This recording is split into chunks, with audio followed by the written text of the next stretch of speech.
Hello? Poem? You can pretend all you want, Sammy, but sooner or later you're going to have to face up to who you really are. Do you want to know why we write poetry? We don't read and write poetry because it's cute. We read and write poetry because we are members of the human race, and the human race is filled with passion. The only being that can teach you about poetry is poetry.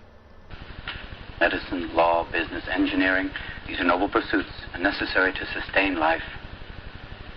But poetry, beauty, romance, love, these are what we stay alive for. Do you want to know what poem says?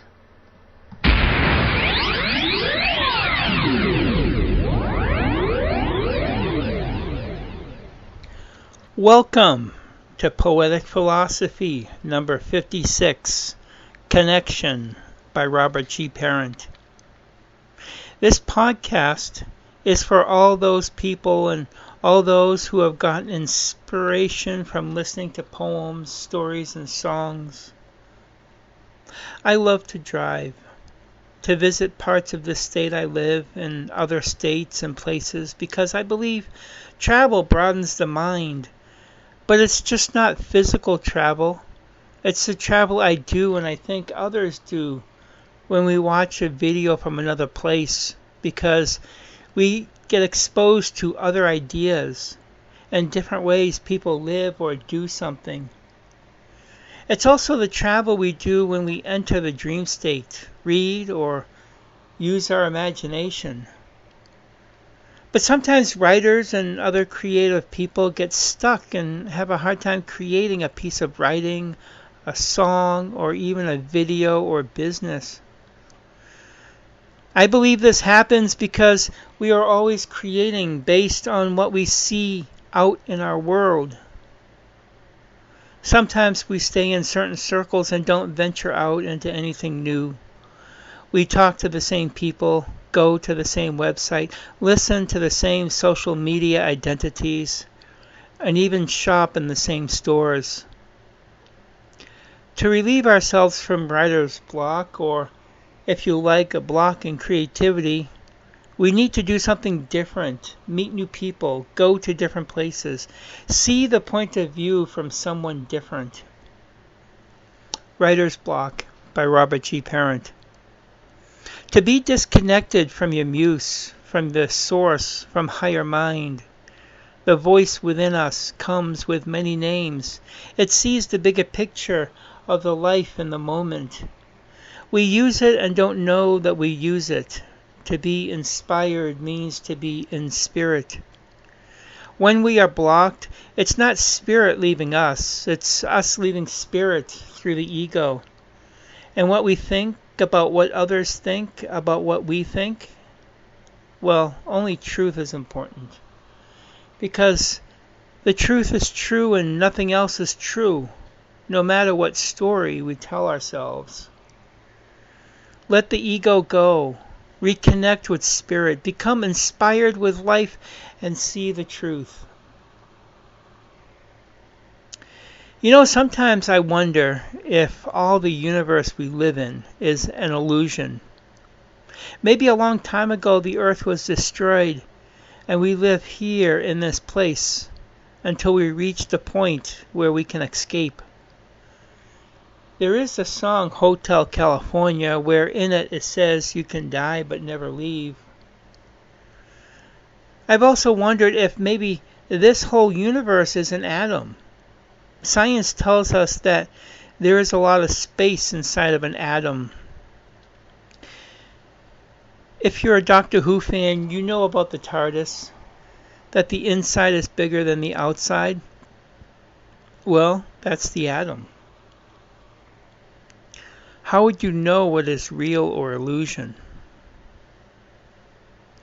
Seeing this world that we live in now, to wonder this is a normal thought. We did have a movie called The Matrix. This could be an example of the dream life of humanity seeping out into our reality. The truth is always known. and eventually breaks the illusion. The Atom by Robert G. Parent. The doctor in his box of blue, smaller on the outside, bigger on the inside, symbol of the atom, each body, each life within this universe. The universe is an atom in the one life, in the Mandelbrot set, where the finite and infinite merge, shows us the mystery of how we can have infinity within a finite universe.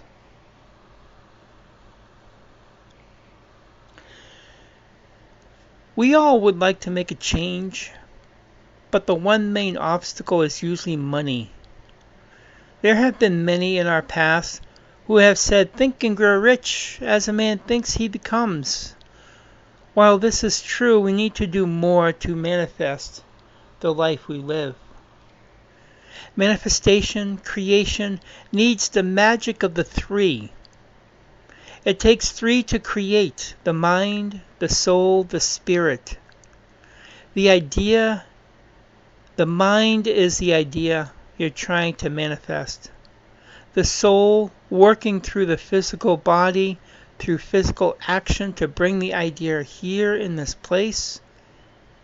And the spirit is the emotional kindling, the energy behind the thought that gives you the energy to do what it takes physically to manifest the idea. I've come up with this thought by looking and pondering on people who have manifested a business idea. Just look and listen to entrepreneurs who have created businesses. Look and listen to those in multi-level marketing. Look and listen to artists, writers, and musicians. Believing Eyes by Robert G. Parent. We are through these believing eyes. What we know, what we experience, what we do is based on our belief. We think we are doing good, but find we aren't. We travel down these roads of our life lived, trying to find truth, but we settle for my truth and your truth, which is not true, which is not truth, but perception. We move day to day, searching, learning, growing, until our eye opens, and then we understand. Ken Coleman on his podcast was talking about adaptation, about how we can get promoted in our jobs. Adaptation is a skill we should have in every aspect of our lives. My poetry has a big connection to nature, and this is something I realized about nature, that it adapts. And that is why no matter what humans do to the planet, the earth, nature has been here for a long time and knows how to adapt. We have earth bodies, and maybe the reason why is to learn as nature learns. And one of the main lessons we can learn is how to adapt to things that we have no control over. I've talked about the Lost River Gorge here in New Hampshire. The Lost River is an ancient river that was created by the melt of the glaciers. You can go there now and see a full forest. But before the forest, there were just rocks and no topsoil. So how did the forest grow among rocks and boulders? By adapting and anchoring its roots to the rocks. The forest can start to grow. As that forest grows, we grow and discover new aspects to our beingness. By adapting, we can create in new ways and find our magic. Lake Magic by Robert G. Parent. Light beings dance on the lake. Wind blows its kiss to the scene. Trees clap their leaves at the show. Humans, oblivious, thinks it's only nature's ways. Humans are right, though, with the unanswered question. Humans see the magic from its own limited perspective, just as the butterfly understands the flower's buds. Each different being, with its own limited perspective, sees the magic of the bigger picture. It takes more than one to see truth, which is true and nothing else is true. But the bigger picture is only seen by the one life, by the consciousness of God. God is known to have said this at the beginning. From deep within, we do know this.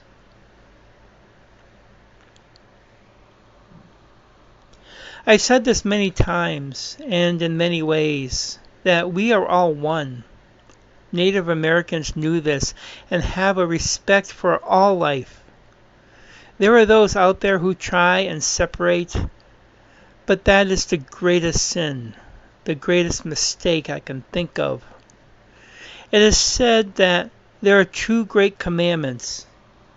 The first is to love God with all your heart and mind. The second is to love your neighbor. The second is the most important. Why do you think that is?